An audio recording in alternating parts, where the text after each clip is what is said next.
All right. Well, this is Dr. Joe Portoghese, president of the AIMC, sitting today with JP Orlando, our president-elect, and most pertinently, the winner of this year's Ethel Weinberg Award. So I'm going to sit here today and have a nice conversation with JP. So JP, tell me, what was your reaction when you were told you were the winner of the 2025 Weinberg Award?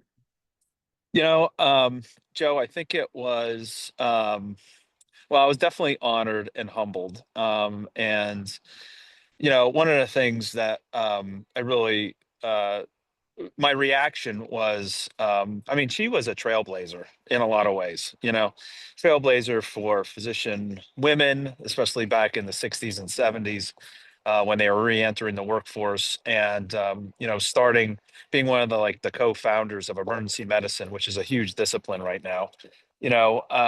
I was humbled and honored to think that, people thought of me high enough, that they considered me and having some of those qualities. And maybe there were some other qualities that Ethel had that and that I had that spoke out, but knowing of Ethel, not having ever met her, but knowing of her, um, those are the things that came to mind, and so they really resonate with me. So it was really something to have that recognition.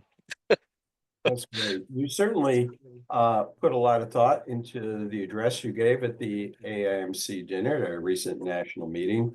You ever Oh, thanks. consider sort of writing that up? Yeah. So actually, Shelly and I have talked about it. Shelly Monks. So I talked to her about like a month or two ago, about it, and because she knew Ethel, and I wanted to kind of get a sense, because again, like I was really humbled by the award and all that, and the recognition, and so I wanted to talk with somebody who had firsthand experience with her, and that was, Shelley and a couple others. But Shelley and I, she just won. She's the prior award winner and the prior president, before you and Heather for AIMC. So I wanted to talk with her and kind of get her impression. And so she helped me get a deeper appreciation for Ethel. And because when you read somebody's accomplishments, like Dr. Weinberg had a lot of different accomplishments, including being named to the National Library Board for regions by Nixon back in the 70s, and many others. And you wonder kind of like what's underneath the hood around those accomplishments. Like, so think about your accomplishments, right? Think about my accomplishments, other people's accomplishments, and people who are listening to this podcast, right? So like, yes, they're all wonderful acknowledgments, but like, what's underneath the hood? Like, what's their secret sauce? And I think that it's important to understand what people's secret sauce is, and it's wonderful to listen to their stories. And that's why I wanted to talk to Shelley, because I wanted to understand more about what was underneath the hood that made all that possible. Like, what drove her?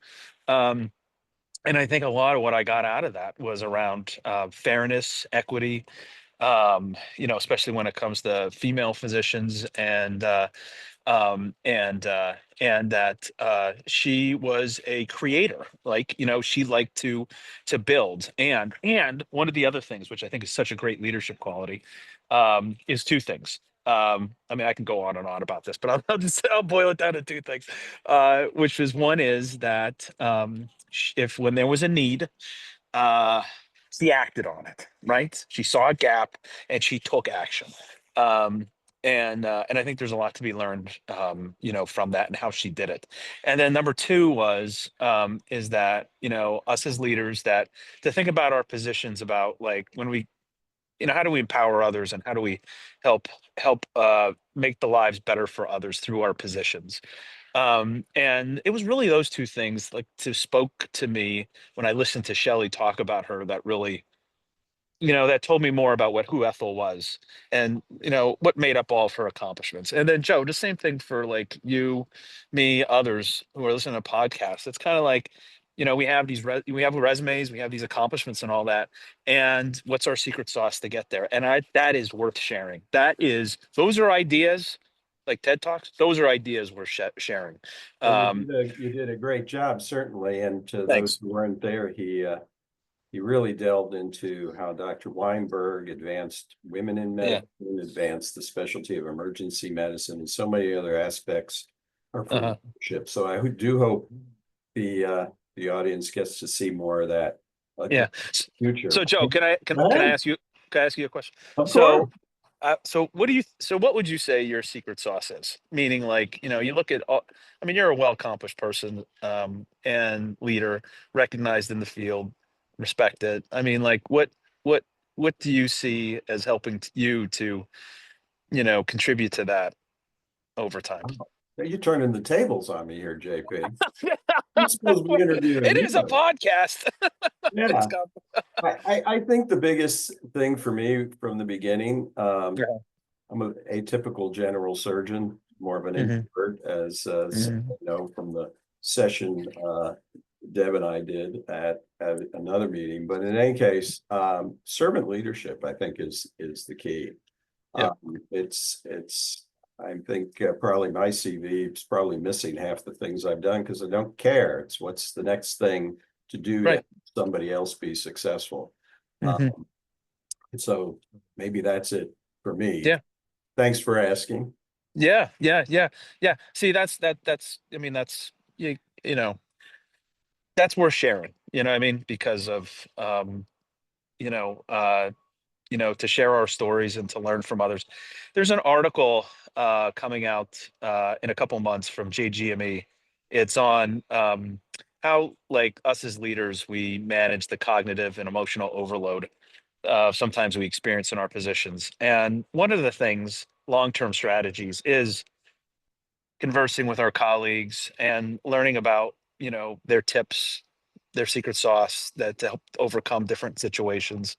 And that's in the literature too, right? About how leadership is sustainable, and we keep our energy levels up and build our resilience. So, um, I think that's another reason why it's important. Plus, to get to know somebody even more, to better. So, Exactly. So, we've heard a lot about what you admired about Ethel and what you spoke about her. mhm, Ford described her as a leader, visionary, humble, wise, a negotiator. We were just mhm. talking about that kind of aspects.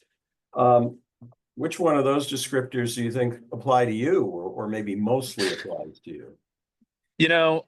I try to be a really good negotiator when I'm working with folks. And so, part of so one of the things that I'm really proud of, and that I have done, is one of my missions has been, like, improving community health through GME and through some of the stuff that I do. And it's never a lone ranger; it's always a team. And so, one of the things that really that I think has been really helpful is negotiating and collaborating with other folks, and always seeking that win-win. And I thought that Ethel was kind of, had, like you just said, that one of that characteristics. And, if it was anything from, like, the University of South Florida regional medical campus with Lehigh Valley Hospital, to negotiate, and to listen to, because that's an academic culture, Lehigh Valley Hospital more of a corporate culture. Um, and or even just within the organization, like, so at St. Luke's, we went from 150 residents and fellows when I was there, um, 9 years ago. Now we have 550 in 60 programs. And I'll tell you what, there's a lot of teamwork that's involved in that. There's a lot of negotiating, listening to what's going on the practice side, and the struggles they have. But also, there's a lot of good ideas in the system. Like, one of the things we were looking to do in that growth plan was to get more internal medicine into primary care. And that was an idea that came from our radiology chair, who was also the chief strategy officer. And it's important to listen to people, and that's a key competency for negotiating. And I enjoy listening to ideas of others, and I think that just helps build camaraderie and goodwill, and that's what kind of helps, things to build and progress. And I think Ethel had a lot of those qualities as well. Otherwise, she wouldn't have been able to accomplish what she accomplished. Very good. Well, so many of the members of the AIMC are physician leaders. Your background is in education, leadership development, coaching, et cetera. Uh, and what part of that do you think is an advantage or disadvantage in dealing with the medical education enterprise? That's a great question, boy. There's a which one? I would definitely say coaching. So I got certified as an international by the International Coach Federation back in 2014, and went through training for that. And I knew a little bit about coaching beforehand as part of my organizational development background, but to actually go through the program and to really learn the coaching competencies, and then to apply them, like listening, being present with somebody, um, the self-reflection piece, asking powerful questions. I think that the coaching skills have really been so helpful for me in just connecting with others. And so that has been absolutely an invaluable experience and a skill. I also think the stuff that I've learned in my organizational development masters that I took at Temple back in 2000, I found that a lot of those skills, thinking systemically about leadership, so leadership basically three levels within a human system framework: individual, team, and systemic. And you can add on community to the systemic piece. But how do you understand the organizational dynamics of your system, and some of those underlying currents? Because boy, I'll tell you what, I remember when I went from Lehigh Valley Hospital to Einstein in Philly, and both great places. Einstein's an awesome place, but I could feel the currents. Like I felt like I was in a raging river when I went down to Einstein to start off. And part of the reason is because they needed a lot of help. Um, they hadn't had their GME position filled for some time, and they had grown. So, but to understand those currents and how the other players in the system might react, and when somebody, for example, hey, I need to get more call rooms. I noticed that there's this one unit not being used. We really need these call rooms. And you talk to facilities guys, and you think it's a straightforward request, and they come back and they give you a squiggly response. Well, I don't know. I'd have to get back to you. It's because they have other things going on in their system, other currents that they have to be mindful of. And so just understanding how organizations are set up, for example, tops, middles, bottoms, customers, and having that lens has also been another key skill to kind of like not take things personally in the system, but to think about it as talking world to world. Like when I'm talking to the practice group president, it's his world that him and our worlds are interacting. It's not personal. Do you ever, you talked about in your address how, Ethel was dismissed as a female physician and some of her opinions and things she tried to do at first. Do you ever Yeah. find you have to overcome that as a non-physician in the GME world? Got asked that question a couple times. Not really. I mean, I've never, I've never felt any indifference or anything like that. I mean, there might exist out there, maybe in certain jobs that like you look and they're like, well, we really want a physician leader, and then I'm like, okay, that's fine. But I've never, in my interactions with folks, it's always been, I thought, pretty cordial, and I've never had any of that, to deal with. I've never felt like that. Good. Well, JP, it's hard to get you involved in stuff. You've only been secretary president, vice president, president-elect in the AMC, co-chair for National Initiative 9. Which one of those things do you think has been most rewarding? And what about those things would you encourage other people to participate in the AMC to get more involved? Yeah, well, one of my most fulfilling experiences is getting to know you, Joe, and us hanging out, without a doubt. I mean, we've hung out, we've golfed together, and I look forward to doing that more, and just getting to know you, and how your leadership, and I mean, you're a great guy. So I would Well, I also say, appreciate you not talking about my golf game in public. That's very, very nice of you. Thank you. oh, it's a very good golf game. And I would guess probably be involved in the national initiative, like working with Rajiv, Dr. Gala, and him co-chairing that. Just fantastic. I mean, on social determinants of health, learning more about social determinants of health, learning more what we could do about it, and how to move the needle. When Don Berwick 4 years ago talked to our group and said, it's us. We have to step up. We have to step up and do this, and gave us that challenge. I took that to heart. It made me reflect on, again, to Ethel's point, how do we use our positions to make the world a better place, for lack of a better word, but that's was the essence of what she believed. And and getting involved in that, meeting new people. And boy, I'll tell you what, the projects were just absolutely fantastic. They actually, to show outcomes and moving the needle within our communities, that makes a big difference. And everybody was, as you saw, everybody was jazzed up, as each of the national initiative meetings, came to a close, and then with the final close last week. So I would tell anybody to get involved in a national initiative, get your residents involved. It's our job. If not us, then who? Right? So I think that's the way we kind of have to look at it. Great, thanks. So, as you look from your position to the future of academic medicine, what do you think our biggest challenges going forward are going to be? That's a great question. I think the biggest challenges are going to be uh more how to keep training as a team-based focused, right? I mean, in medical school you get graded individually, but when you get out on the floors or become an attending, it's really more of a team-based. That's the grade you get, how you get graded. And so, I think ensuring that we're having team-based training. I think some of the generational things, that we're dealing with, how this next generation, how they think about work and how they feel about work, is an ongoing bridge to cross together. And so I think dealing with that, because the business side of medicine does not line up necessarily with the upcoming generation, how they think about work and like professionalism or professional identity as a physician or a nurse or an AP. Um, and so we have to work through that.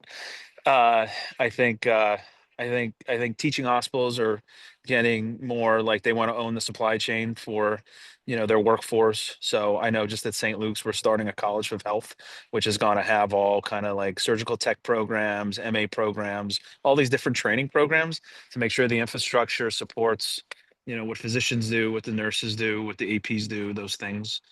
It's a challenge. I also think that the funding piece is always, it's up there.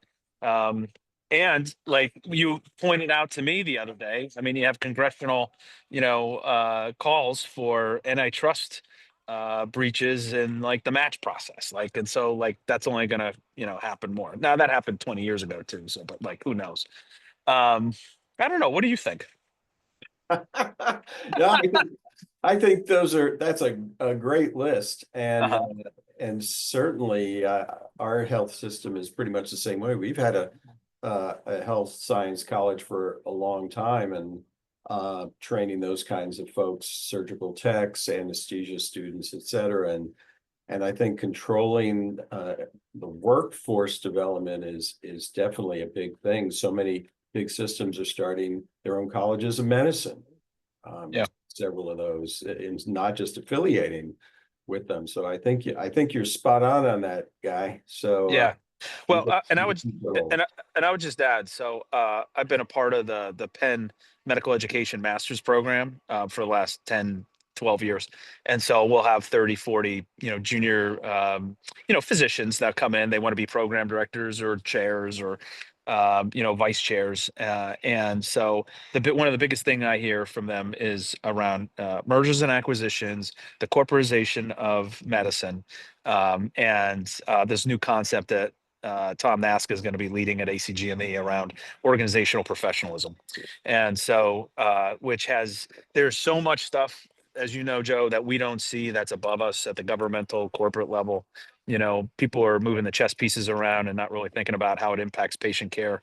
And I think that's going to be a big struggle for us to continue with. There's a merger and acquisition going out in Oregon right now, and so, and it's calling into question, like other M&As, about, is bigger better for patients, right? And so these are good conversations to have. And, you know, um, yeah, you know, I how these will just point out to the audience that the AMC gets no rebate from the Penn program if anybody yeah, signs up. Yeah, right. we have no relationship whatsoever. Yeah, no, that's a good call. All right, So JP, I appreciate your time and taking time off on your day off to talk with us. This has been a great yeah, conversation. yeah, absolutely. And it's always a pleasure working with you, Joe. I think the world of you. You know that. But pleasure working with you, sir. Be happy to turn over the reins to you Yeah. next year. All right. Thanks so much. All right, Mindy, we done?